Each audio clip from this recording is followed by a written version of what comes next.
Ngeke ngithi mina njalo abantu mase bedala inkinga empilweni yami ngithi ngiyabonga ngoba sekuza uNkulunkulu akazongikhipha nje kuphela enkingeni kodwa uzongenza ngiphumelele beyibekile inkinga noma bengifakile enkingeni. Uyabona yonke inkinga mfethu ozoyifakwa abantu empilweni bokwazi leyo nkinga izolanda uNkulunkulu bese yaphumelelisa.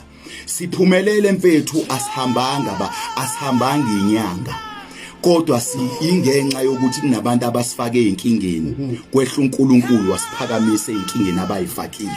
Asiphumeleleswanga naye imithandazo emkhulu esiyenzayo nesiyithandazayo mfethu. Okunye kwakho siphumeleleliswe yinkinga abantu abathi baqedile ngazo kithi kanti uNkulunkulu uzokwehla aqale asiphakamise phezulu kweinkinga zabo.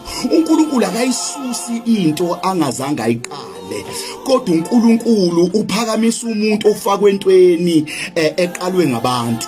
uNkulunkulu uyayiyeka mfethu inkinga bese ekhipha wena enkingeni.